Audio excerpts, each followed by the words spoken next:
Hello guys, welcome back to another video tutorial. In this video, I'm gonna show you how to change your email password on Instagram. It's just pretty quick and simple, so let's jump straight into this guide. So first thing you're gonna do is open up your Instagram app.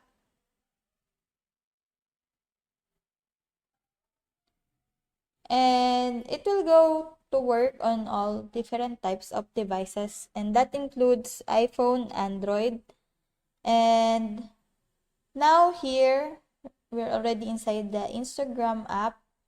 Press on the profile picture on the lower right corner of the screen. Then press on the hamburger lines to go to the settings. Then press on settings and privacy.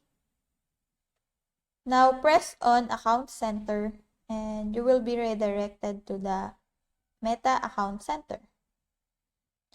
Now press on password and security. And here, press the change password. So choose the account that you want to make changes. Now here, you can change your password. Your password must be at least 6 characters and should include a combination of numbers, letters, and special characters.